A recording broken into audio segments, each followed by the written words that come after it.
ನಾನು ಗೊತ್ತಿಲ್ಲದೆ ಎಂಟ್ರ್ ಆಗ್ಬಿಟ್ಟೆ, ಭಯ ಆಗ್ಬಿಡ್ತು. ಹಿಂಗೆ ನೋಡಿದ್ರು ಕಣ್ಣಲ್ಲಿ. ಯಾರ ಅಂದರು. ಅಪ್ಪಾಜಿ ನಾನು ಅಪ್ಪಾಜಿ ಶೂಟಿಂಗ್ ಹೋಗ್ತಾರೆ ಹೇಳಕ್ಕೆ ಬಂದೆ. ಬಾಕಂದ ಇಲ್ಲ ಅಂದ್ರೆ ನನಗೆ ಭಯ, ಒಳಗಡೆ ಕರೆದು ಬೈತಾರೆ ಅಂತ. ನೀವು ರಾಮಾಯಣ ನೋಡ್ತಿದ್ರೆ ಡಿಸ್ಟರ್ಬ್ ಮಾಡಿದೆ, ಸಾರಿ ಅಪ್ಪಾಜಿ ಅಂದೆ. ಇಲ್ಲ ಕಂದ ನಾನು ಪ್ರಾಣಾಯಾಮ ಮಾಡ್ತಾ ರಾಮಾಯಣ ನೋಡ್ತಿದ್ದೆ ಅಂದ್ರೆ. ಸರಿಯಪ್ಪ ಹೊರಡ್ತೀನಪ್ಪ, ಟೈಮ್ ಇದೆಯಾ ಕಂದ ಅಂದ್ರೆ. ಇದೇ ಅಪ್ಪಾಜಿ ಅಂದೆ. ನೋಡ್ಕಂದ ಈ ರಾಮಾಯಣ ಇದೆಯಲ್ಲ ಇದು ಬಂದ್ಬಿಟ್ಟು 1 ವರ್ಷ ಹೇಳ್ಬೋದು ಕತೆ, 1 ದಿನದಲ್ಲಿ ಹೇಳ್ಬೋದು, ನಾನೇ 1 ನಿಮಿಷದಲ್ಲಿ ಹೇಳ್ತೀನಿ ಕತೆ ಅಂತ ಹೇಳಿದ್ರು. ಹೆಂಗಪ್ಪಾಜಿ ಅಂದೆ. ಅದು ಕೂರಿಸ್ಕೊಂಡು ಬೆನ್ನಿಗೆ ಸವರಿದ್ರು. ಇಲ್ಲಿ ಸೌರು ಯಾಕಮ್ಮ ಇಲ್ಲಿ ಹೇಳ್ತಿದ್ದಾರೆ ಅಂತ. ಇಲ್ಲ ಕಂದ ಯಾವಾಗಲೂ ಮಕ್ಕಳಿಗೆ ಹಾಲು ಕುಡಿಸ್ಬಿಟ್ಟು ಹಿಂಗೆ ಹೊಡಿತಾರಂತೆ.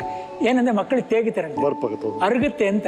ಸೊ ಮಾತನ್ನ ಅಲ್ಲಿ ಹೇಳಿದ್ರೆ ಜೀರ್ಣಿಸ್ಕೋತೀವಿ ಅಂತ ಹೇಳಿದ್ರು. ಹಿಂಗಪ್ಪ ಹೇಳಿ ಅಂದ್ರೆ ಇದೇನು ಕಂದ ಅಂದ್ರು. ಇದು ಹೃದಯ ಇರೋ ಜಾಗ, ಇಲ್ಲಿ ಯಾರಿದ್ದಾರೆ, ರಾಮ ಇರ್ತಾನೆ ಕಂದ ಅಂತ. ಇದು ರಾಮ ಇರೋ ಸ್ಥಳ ಅಂತೆ, ಇದು ಬುದ್ಧಿ ಅಂತೆ, ಇದು ರಾವಣ ಇರೋ ಸ್ಥಳ ಅಂತೆ.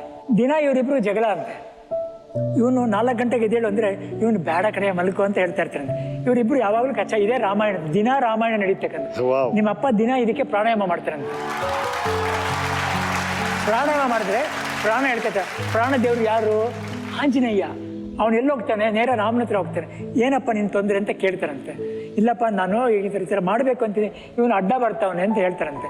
ಹಾಗೆ ಆಂಜನೇಯ ಹೋಗಿ ಎಲ್ಲ ಸೆಲ್ ಹತ್ರ ಹೋಗ್ತಾರಂತೆ. ಬಂದ್ರೆ ನಮ್ಮ ರಾವನಿಗೆ ಏನೋ ತೊಂದರೆ ಕರ್ಕೊಂಬರ್ತಾರಂತೆ.